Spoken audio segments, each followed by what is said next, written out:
INSS, relatório, laudo sobre sintomas invisíveis. Então é o seguinte. Primeiro de tudo, INSS é um seguro. E como todo seguro, igual o seu seguro do carro, seu seguro de casa, seu seguro de vida, você tem que ter contratado ele, você tem que estar pagando por ele. Então, INSS é o seguro do trabalhador, daquela pessoa que tem carteira registrada, ou a pessoa que é autônoma e pega o carnê e paga sozinho. Então, se você não contribui, você não está protegida pelo INSS. Então, primeiro de tudo é isso. INSS é um seguro e para você receber o benefício, você precisa estar segurado por ele. Então, você precisa ter contribuído, geralmente, pelo menos 12 contribuições, se não me engano, mas esclerose pode ser só uma. Mas você tem que ter contribuído. Ponto número 1 é isso. Não é todo mundo. Tem que ter contribuído. Esse é o primeiro ponto sobre o INSS. Ponto número 2. O INSS geralmente faz alguns tipos de avaliações. Um tipo de avaliação é para aposentadoria. E para a pessoa ser aposentada, ela precisa estar praticamente inválida. Pensem com vocês, escrevam aqui para mim, para eu não ser preconceituoso, vamos deixar vocês serem preconceituosos. Qual seria a profissão mais simples de todas? Qual seria a profissão mais fácil, que desse menos trabalho na vida? Comentem aqui para mim qual seria a profissão mais leve, mais simples que vocês possam imaginar. Qual a profissão? Qual a profissão mais simples, mais leve que vocês conseguem imaginar no mundo? Um trabalho mais simples de todos. Presidente, outro. Vamos outro. Presidente, nenhuma. Chutem, deputado, não. Eu quero profissão simples mesmo. Nada de piloto de avião. Streaming, então youtuber, streaming. O cara só precisa ligar o canal aqui. Essa é a profissão dele. Então streaming. Dona de casa, que também é difícil. Falaram aqui dona de casa, streaming, youtuber, que são profissões simples. Médico, não, médico é difícil. Empacotador, que então é uma profissão relativamente simples. Empacotador tem as suas dificuldades.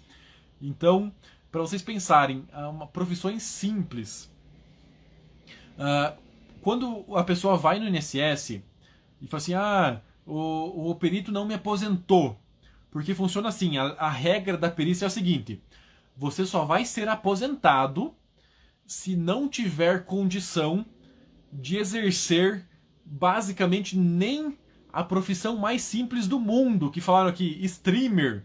Se você não tiver condições nem de ligar um celular e trabalhar com isso, falaram de empacotador, costureira, aqueles caras que sentam no elevador que fica apertando o botão, é o único trabalho deles, ou telefonista, que vocês falaram, secretária. Então, a pessoa que vai pro INSS, sei lá, eu era médico, eu, Matheus, fiquei mal, tive um surto de esclerose, fui no INSS porque quero me aposentar.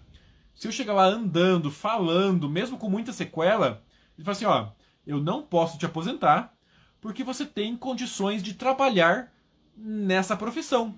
Streamer, youtuber, costureira, empacotador, assessorista, tudo, guarda, porteiro. Você tem condições, Matheus. Eu sei que você era neurologista, sinto muito.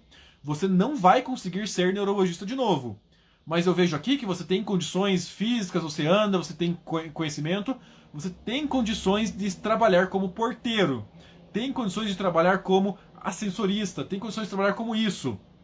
Aí não aposenta. Então essa é a regra, é a lei. Não é o médico que não quer, não estou defendendo eles, mas não é o médico que não quer te aposentar. Essa é a regra do jogo. Então a gente tem que saber qual é a regra do jogo. Então, geralmente, para se aposentar, a pessoa tem que estar com tanto problema que não tem nem condições de trabalhar nessas profissões mais simples. Aí eles não querem saber se tem vaga de emprego, se não tem vaga de emprego, se é fácil de conseguir, se não é fácil de conseguir, não querem saber. Querem saber se o médico está lá para avaliar sequelas, ele responde questionários. o paciente tem sequelas, ele poderia trabalhar com isso, isso, isso, isso, isso? E o médico tem que responder sim ou não. Ele não quer saber se tem vaga, se não tem vaga, se é fácil, se não é fácil, se vai dar certo, se não vai dar certo. Não quer saber.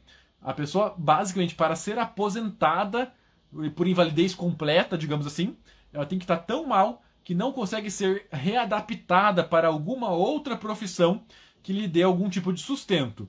Aí entra também a idade. Putz, a pessoa tem 59 anos. Ela não vai conseguir readaptar, fazer reabilitação, começar uma nova profissão. Aí às vezes aposenta.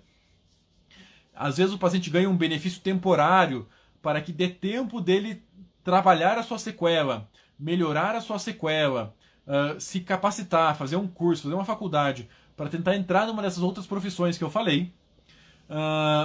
E o perito também, muitas vezes, tem que avaliar se o paciente já fez todas as medidas possíveis para melhorar.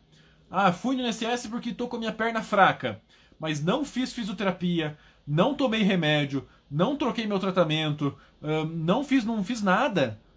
Mesmo que esteja muito mal, o perito não pode aprovar a pessoa que não tentou um período mínimo de reabilitação e que não tenha isso comprovado. Comprovado como? No laudo do seu médico. Quando cai na justiça, geralmente é um pouquinho diferente, é um pouquinho menos rígido tudo isso.